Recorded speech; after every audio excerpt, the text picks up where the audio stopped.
you going through that junior year with the win the 2022, and now you're coming back into your senior year at Ole Miss. Hmm. What was that motivation like? Going into the year, and we know midway through the year, we had a little bit of turmoil. What was Yeah. that like for you? Um. So piggybacking off of what I did do previous years, obviously I did go into this new year and like had pressure. I didn't want to fall back, or I didn't want to slack off anyway. Um. So I had that kind of in the back of my head, but at the same time, like I had to trust in myself, trust in my coach and doing what he already did do. And then obviously, whenever my mom did pass away, it was very unexpected. And that instantly just became like another fuel to like what I'm about to do and who I'm doing this for. So, So, with your mom passing, I think it was January, right, for you? yeah, the end of January. Do you remember where you were when you got the phone call and everything? And how did you immediately leave and go back home, or how did that look like? Because us as the audience, we watched you and we knew the news, but you looked like you were so tapped in, like you felt that energy from her, and you used that on the track. So how was that when you found out, though? I was in my bed, honestly. I had a boyfriend at the time, and me and him, we was talking. I was like, I haven't talked to my mom in like a week or so. And I was actually on the phone with his mom at the time, and then my stepdad called, and I was like, hold on, I'll call you back. And he immediately was just like, I'm so sorry, like she's gone. And then I was like, huh? Like I was confused. And then he was just like, I'm sorry, I don't want to tell you this over the phone. And I immediately, like, that feeling whenever your heart just like drops. My heart dropped to my stomach, and I was just screaming. I was like, no, no, no, no, no. And then like luckily he was there to like comfort me. Yeah. But it was just a moment where I honestly just keep it in the back of my head because I don't want to think about that all the time. But coming back into track, I did take a couple days off. I didn't go home. I didn't want to go home. I didn't want to just have another reality check. So I just took a couple days off. I took like 3 days off actually, which is pretty crazy to think about. Like usually like guys will just like, go MIA for weeks.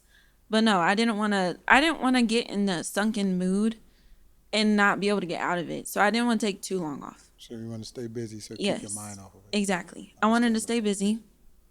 So I took my 3 days. Coming back on the track, I was in so much pain.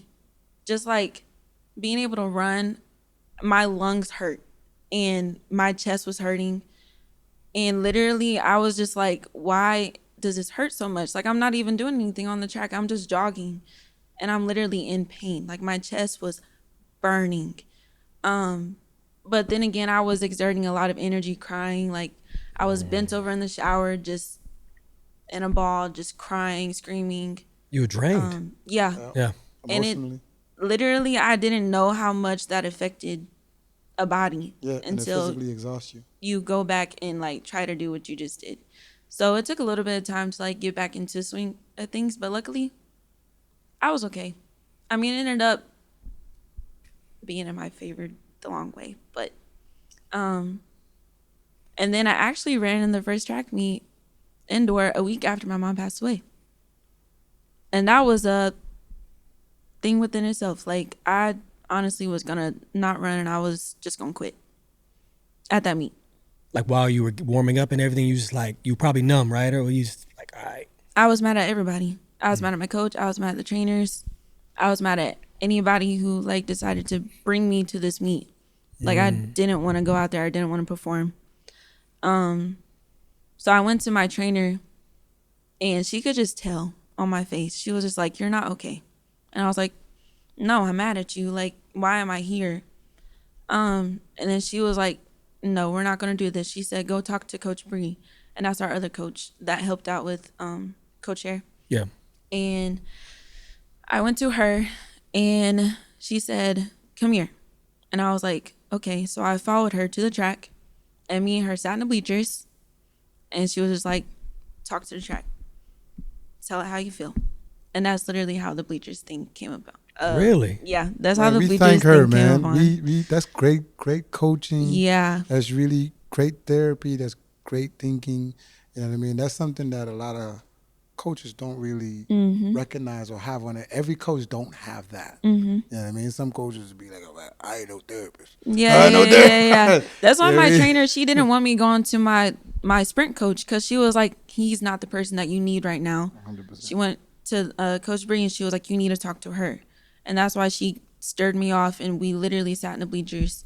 And I just had a moment, like, I cussed the track out. I'm not gonna lie. Like, I was literally like, I effing hate you right now. And I just got everything off my chest, like, then and there. And I think that did help going forward to just allow the track to be a safe space. Yeah. Instead of rejecting it. Those were some beautiful pictures of you sitting in the stands by yourself. Like, Yeah. I think I even sent you a message and I said, you should frame that.